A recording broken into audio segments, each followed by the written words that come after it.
Shalom, queridos, Deus abençoe a sua vida. Vamos lá, capítulo 4 de 1 Tessalonicense, né? A gente já começa, deixa eu só abrir aqui a palavra já na posição. Hoje adotei a nova tradução, tá? Como referência. Deixei a minha do David Stern aqui em cima da cama, se precisar a gente pega ela, tá bom? Mas vamos lá. Eu queria enfatizar para vocês aqui, vamos lá. Ele fala sobre o modo de como o crente deveria viver, né? Que Deus quer que a gente viva em santidade, né? E aí ele vem: cada um deve aprender a controlar o seu próprio corpo e assim viver em santidade e honra, não em paixões sensuais, como os gentios que não conhecem a Deus. Nesse assunto, não prejudiquem nem enganem um irmão, pois o Senhor punirá todas essas práticas, como já advertimos solenemente. Né? Pois Deus nos chamou para uma vida santa e uma vida impura, e não impura. Portanto, quem vive segundo essas regras, né, foge de viver com essas regras, não rejeita quem está falando, rejeita o próprio Deus. É mais ou menos isso que ele está falando, né? E aí eu quero focar nessa questão do lidar com os impulsos sexuais de modo santo e de modo honroso, tá? A palavra que a gente tem aí traduzida na nossa Bíblia é a palavra skevos, né? Skevos, ela tá aí traduzindo como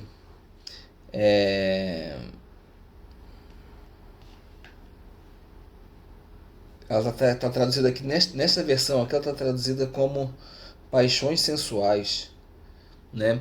Na do David Stern está traduzido como impulsos sexuais, né?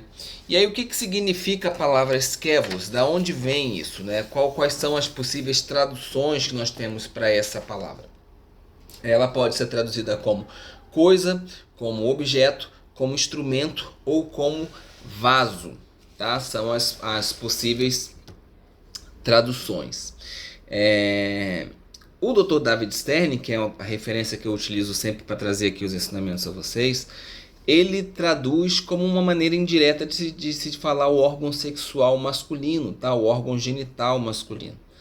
Então, ele traduz aí como um instrumento, tá? Lembrando, vou repetir, pode ser traduzido como coisa, objeto, instrumento ou vaso. O Dr. David Stern prefere traduzir como instrumento de uma maneira indireta, falando da genital masculina.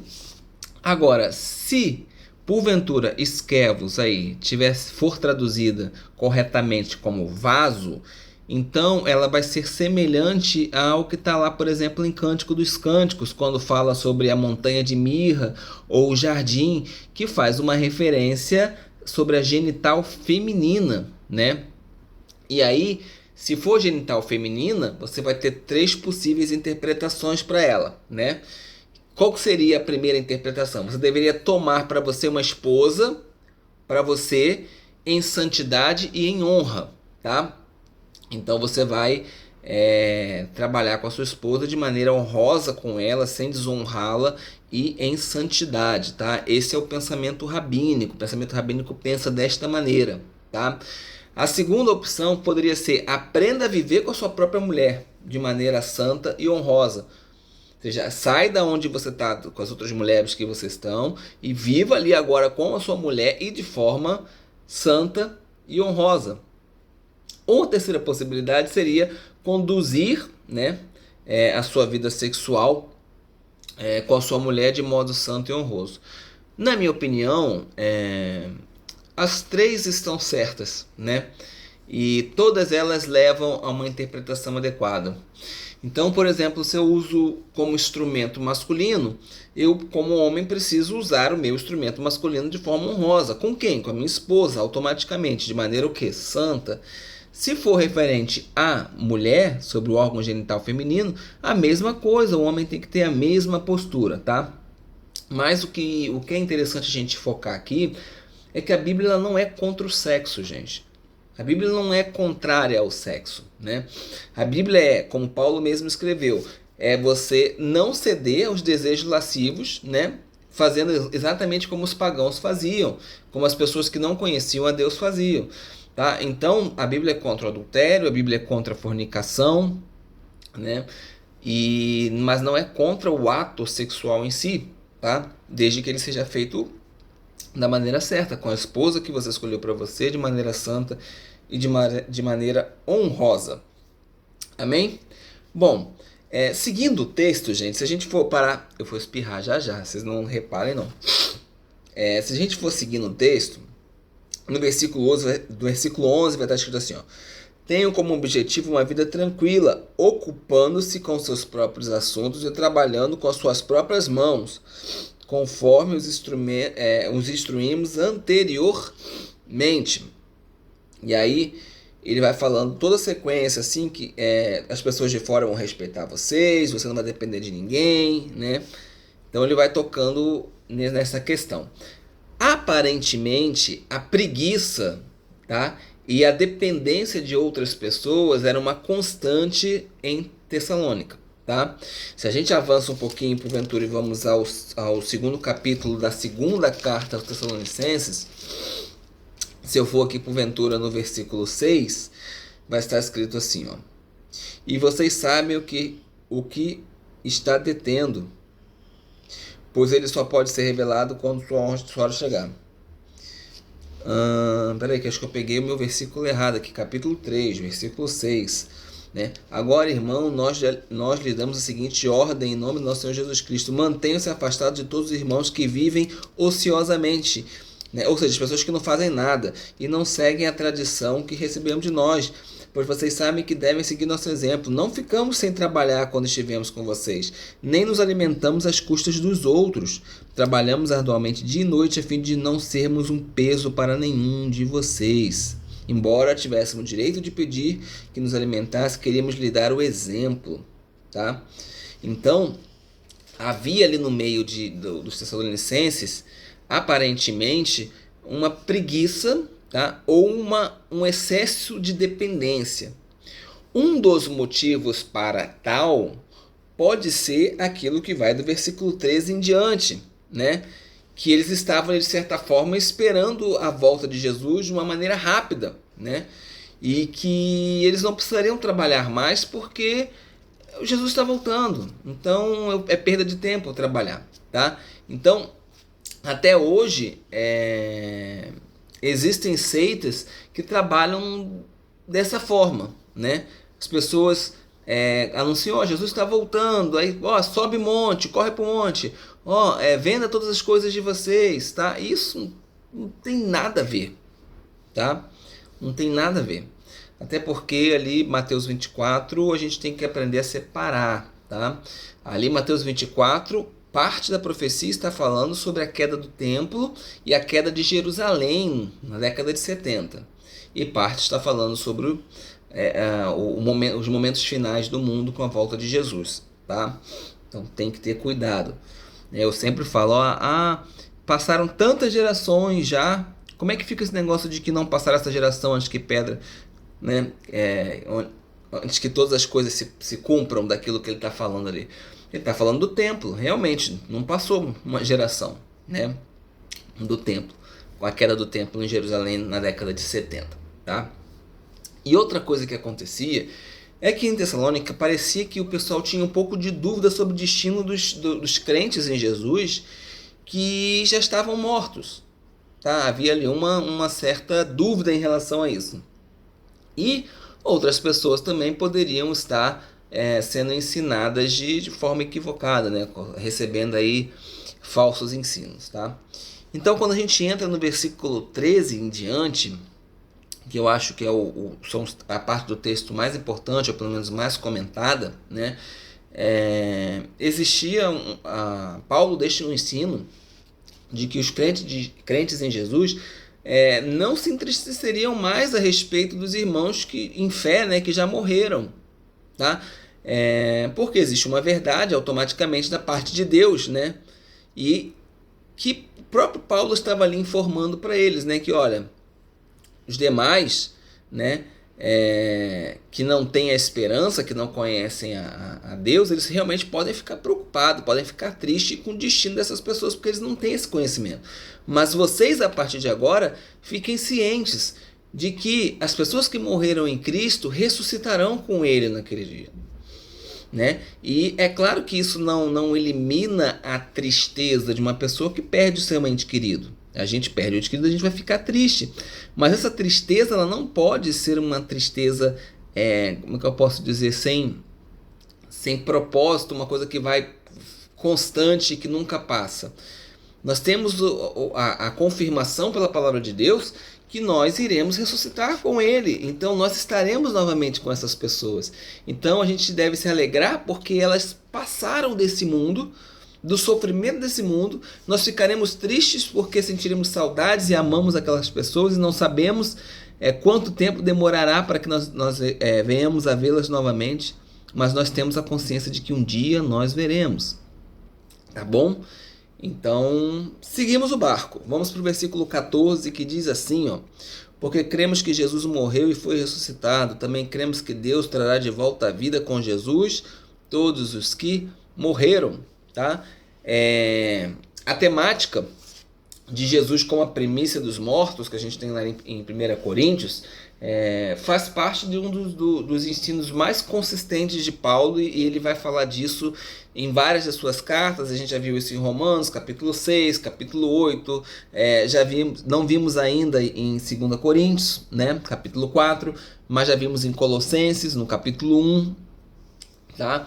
E o que chama atenção, aí é uma questão mais técnica no versículo 14, é que, por exemplo, a versão do David Stern tá: tomará consigo os que morreram. Aqui da nova linguagem,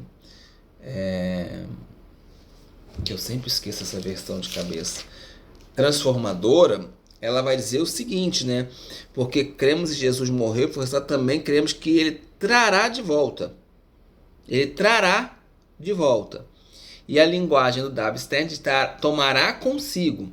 São coisas diferentes, tá? O grego, ele é achei sunavto, né? Que pode ser conduzir, trará, levará consigo, pode ser várias formas de se traduzir. E qual é a dificuldade quando a gente vai pensar nessas formas de tradução? A primeira é: levará de volta consigo. Ou seja, como é que ele vai levar de volta consigo? No regresso dele da terra para o céu. Então Jesus vem, aí ressuscita o povo e leva para o céu. É uma possibilidade. Segunda possibilidade: reunirá, levará em sua companhia, né? Ou seja, enquanto ele reina na terra, ele mantém o povo ali em sua companhia, né? As pessoas que já morreram e ainda não se encontraram com ele, eles vão ser agregados nesse contexto. E o terceiro é: trará em sua companhia, ou seja, quando retornar do céu para reinar sobre a terra, né? E aí ele vai reunir os crentes vivos e está trazendo os crentes antigos que já morreram, e isso seria ali naquele período de arrebatamento, tá? Eu particularmente acredito, e o Dr. David Stern também ele coloca isso, a gente tem que pensar na maneira judaica da coisa, né? E o contexto de Jesus vindo, ele é um contexto de visita. Ele está vindo fazer uma visitação, ele está descendo em sentido de visitar. Imagina que você, por exemplo, eu moro em Manaus, meus pais moram no Rio e a minha mãe veio para Manaus, né? Eu vou recebê-la onde? No aeroporto, e vou conduzir ela até a minha casa, tá? Então esse princípio é um princípio, maneira judaica de se ver, e também uma maneira contemporânea de se ver o que é uma visita. Eu vou abrir aqui rapidamente esse vídeo, aqueles vídeos mais longos, né?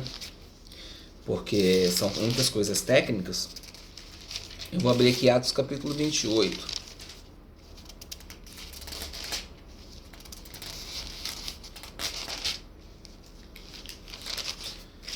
Versículo 15 diz assim, ó: os irmãos em Roma souberam que estávamos chegando e vieram ao nosso encontro no fórum da Via Ápia. Outros se juntaram a nós nas três vendas. Ao vê-los, Paulo se animou e agradeceu a Deus. Quando chegamos a Roma, Paulo recebeu permissão de ter sua própria moradia, sob guarda de um soldado, né? Então, os crentes foram se encontrar com Paulo, né? Tanto ali no Ápio quanto no Três Vendas, né? E a seguir vão acompanhar Paulo até Roma, tá? Então, as noções antigas, tá? Isso é de pensadores bem antigos, né? Acreditam que vai acontecer. Os crentes que já morreram, eles vão se encontrar com Jesus no ar, tá? E a seguir vão acompanhar ele, né? Para descer até a terra, tá? É uma visão mais ou menos assim, né? Jesus volta, os primeiros mortos ressuscitam, se encontram com ele, depois os que estão vivos se reúnem com ele no céu e ele desce na terra, tá? Para reinar os 1000 anos. Mas você tem total condição, nós vamos falar sobre isso já quando falarmos a respeito das fases do arrebatamento, de acreditar de forma diferente, porque a palavra, no entendimento que a gente tem hoje, dá para a gente a possibilidade de algumas outras situações acontecerem, tá? Então isso não significa que para vocês tenham que ser assim. Não, estou só passando para vocês mais ou menos o que a gente acredita, tá bom? Mas uma coisa é certa e ninguém vai discutir sobre isso: os mortos ressuscitarão com Jesus. Se eles vão ressuscitar e subir aos céus com ele, se eles já vêm com Jesus porque já estão com Jesus desde o começo, não importa. Isso daí, na minha visão, é só discussão acadêmica, porque eu não estou nem aí. Juro para você que eu não estou nem aí. Se eu morrer e eu voltar com Jesus no céu, estou feliz e contente. Se eu estiver aqui e ele arrebatar os mortos primeiro, ou os mortos acordarem, ficarem aqui na terra e subir todo mundo, ou então os mortos ficam aqui e a gente sobe, depois desce enquanto os mortos... Não importa, eu quero estar lá. Então isso para mim é um mero detalhe, tá? Mero detalhe. Bom, Paulo vai fazer referência a tudo isso, citando a própria palavra do Senhor, tá? Não tem aí necessariamente nenhum versículo, tá? Ele pode estar se referindo a palavras do próprio Jesus, que porventura podem não estar escritas no Evangelho, tá? Ele pode estar fazendo referências a fontes judaicas sem citá-las, que podem ser tanto no Antigo Testamento quanto na tradição rabínica, tá? Então a gente não tem como afirmar, ou a gente pode dizer também que é a própria mente de Cristo trabalhando nele. E aí a gente pode fazer uma midrash com 1 Coríntios capítulo 2, versículo 16, tá? Mas a gente não tem certeza a respeito disso. Bom, quando a gente parte do versículo 15 da parte B até o 17, e aí eu preciso voltar lá para Tessalonicenses, que eu estou aqui em Atos, né? Quando a gente está aqui do versículo 15b até o 17, praticamente até o final do texto, né, vai falar a respeito de Jesus, né, o evento da vinda de Jesus. Ele vai ressuscitar primeiro os mortos que morreram, né, em Cristo, e depois os que estiverem vivos, eles vão ser levados aos céus. E isso é o que nós chamamos de arrebatamento da igreja, tá? É uma discussão muito complexa, cheia de várias possibilidades, tá? Agora, uma coisa interessante: a palavra arrebatamento, como a palavra trindade, por exemplo, não existe na Bíblia, tá? Não aparece no Novo Testamento, não, tá? E a gente vai ter que falar de escatologia um pouquinho, né? O que é escatologia? Escatologia é a ciência que lida com as coisas dos últimos dias, né? As últimas coisas. E ela vai tratar de pelo menos três aspectos principais. Ele vai tratar do milênio, né, que é o governo do terreno de Jesus aqui por 1000 anos, tá? Ela vai tratar da tribulação, tá bom? Que é ali descrita um pedaço em Mateus 24, também tem ali a possibilidade até de ser aquilo que está escrito em Jeremias 37, tá? Jeremias 37, vou ler para vocês aqui.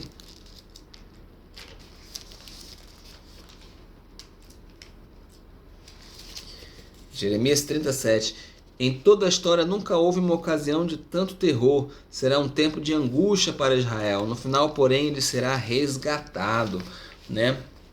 Vamos ter uma referência aí no Antigo Testamento também, mas a gente também tem ali Apocalipse capítulo 4, né? E também o arrebatamento, tá? Que é mais descrito ali em 1 Coríntios, no capítulo 15, é descrito também em Apocalipse no capítulo 4, tá? Gente, é muito difícil a gente discernir sobre coisas que vão acontecer no futuro, tá? Existem algumas opções, né, que são meio que contraditórias, tá? Quando vai acontecer, como vai acontecer, qual vai ser a duração do evento, né? Se vai ter milênio, se não vai ter milênio, se vai ter tribulação, se não vai ter tribulação, arrebatamento, não arrebatamento, né? Todas essas opções acabam tendo alguma base na escritura, tá?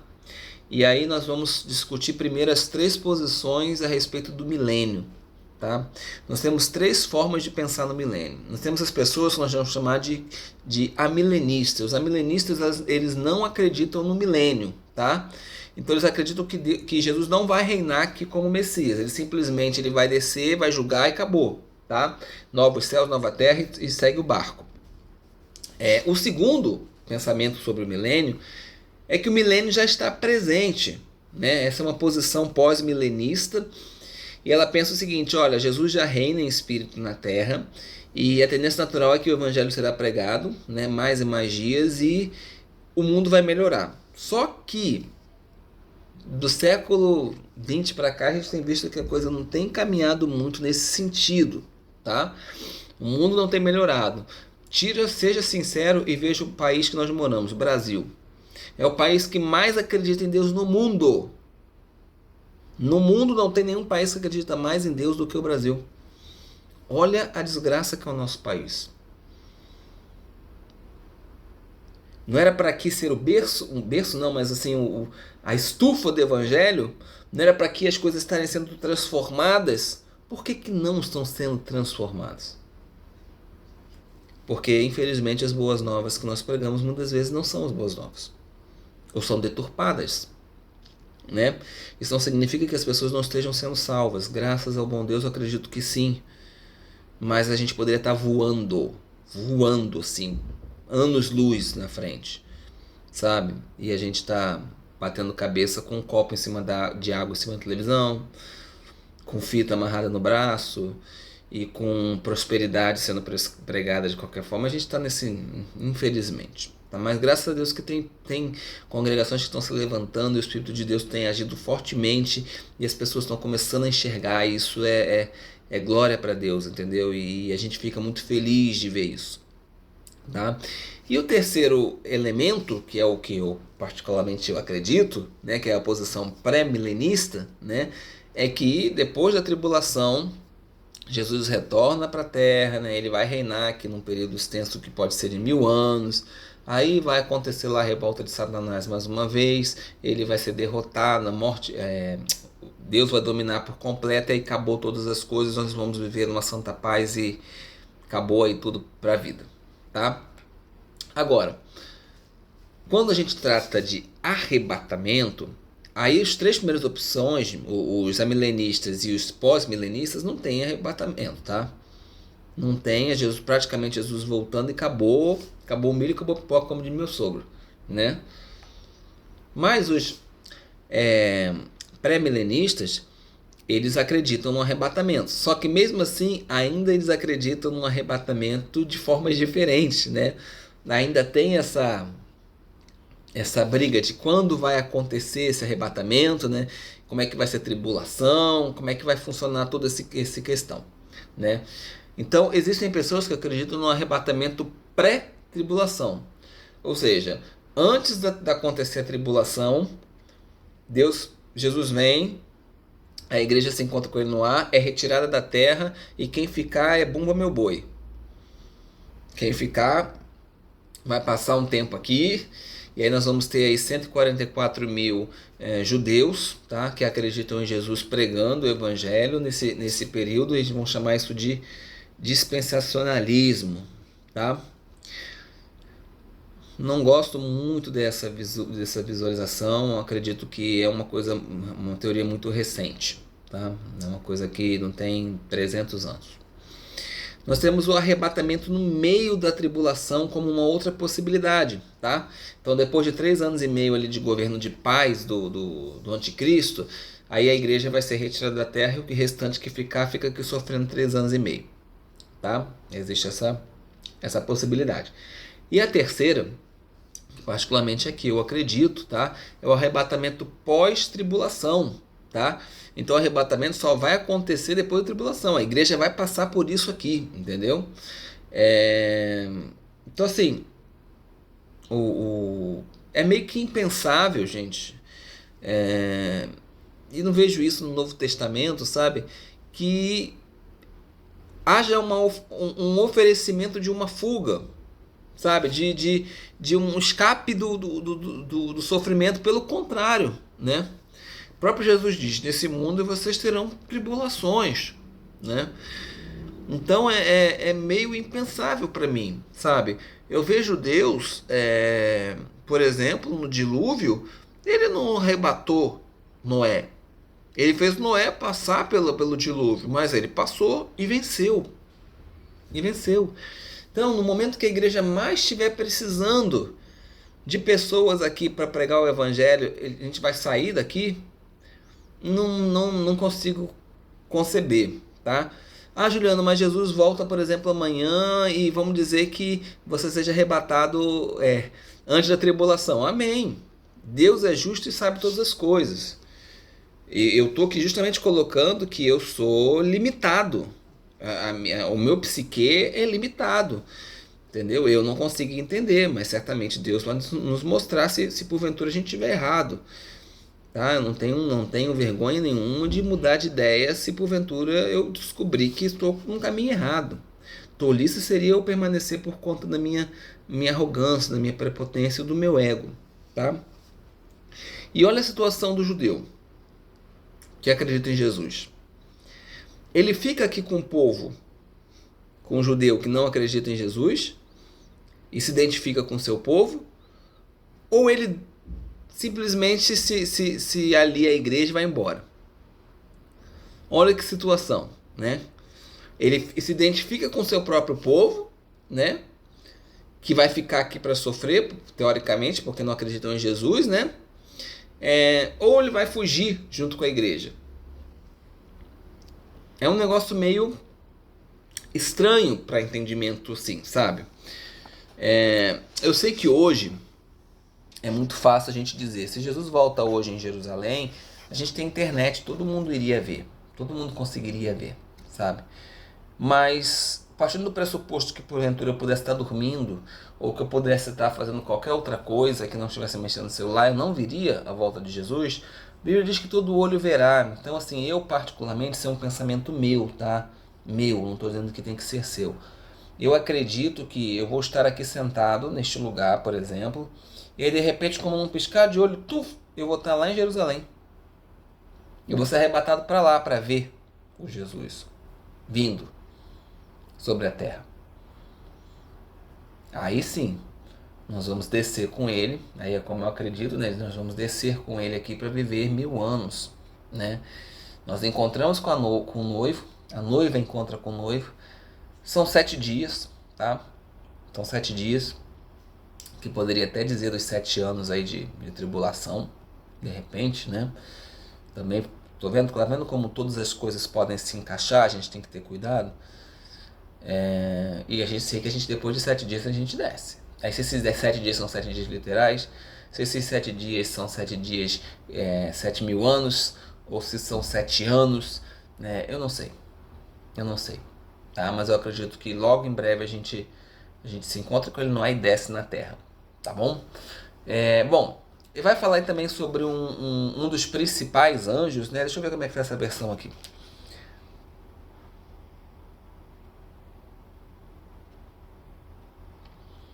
Pois o Senhor mesmo descerá do céu com um brado de comando. Isso aqui, na verdade, brado de comando aí. Não, brado de comando com a voz do arcanjo e com o toque da trombeta de Deus, tá? Então esse arcanjo aí provavelmente pode ser Miguel, tá? Miguel, ele é chamado ali por Daniel capítulo 10, Daniel capítulo 12. Apocalipse capítulo 12, né, retrata Miguel como um dos principais, né, um príncipe dos supremos, né, um grande príncipe. Então pode ser que seja Miguel, e aí vai ter ali o chofar, né? Essa trombeta, na verdade, é o chofar de Deus, tá? Nada mais é do que um chifre de carneiro, tá? Esse chifre de carneiro ele é utilizado em várias situações, você vai conseguir ler sobre isso, Êxodo 19, Êxodo 20, Levítico 25, você vai ler Josué capítulo 6, Josué capítulo 3, 2 Samuel 6, você vai ver esse chofar, essa trombeta sendo tocada em várias situações. O mais interessante hoje talvez seja o Rosh Hashanah, né? Que é o Ano Novo Judaico. Lembra que eu falei para vocês que existe um relógio, né? O relógio da Páscoa já passou, 2 eventos, né? O evento do Êxodo e o evento de Jesus. Pentecostes, o evento da entrega da lei e o evento da entrega do Espírito Santo. Aí você vem descendo, ó. Você tem que vir descendo. Aí você tem tabernáculos, ainda você tem as festas das trombetas, né? Uma trombeta tocando. Depois você tem um ano novo que é o Rosh Hashanah, que também é chamado de festa das trombetas, né? A mesma coisa. Então você vai tendo essas possibilidades aí, tá? Deixa eu pegar aqui minhas anotações.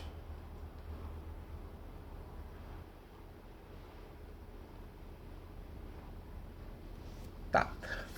Bom, e também simboliza guerra, né? E aí o fato dos fins do fim dos tempos, né, serem anunciados por um toque de chofar, ele faz parte até de alguma tradição judaica, né? Se você for ler, por exemplo, Isaías 27:31, Sofonias 1, versículo 14 e 16, Zacarias capítulo 9, 14, tá? Então, a gente sempre vê aí a presença do chofar, tá? Bom, e o versículo 18 aí fala a respeito, para a gente terminar, portanto, animem-se uns aos outros com essas palavras, né? Então, essa é a solução para a tristeza, né? Com a partida que a gente tem com os entes queridos, que são crentes, tá? A gente sabe que a gente vai ficar triste, mas essas pessoas em espírito já estão com Jesus, né? Eles vão ser ressuscitados em primeiro lugar, né? Então, a nossa dor pelas nossas perdas, ela não pode ser uma tristeza inconsolável, tá? Ela é consolada pelo próprio Espírito quando nós acreditamos que iremos estar com Ele naqueles dias.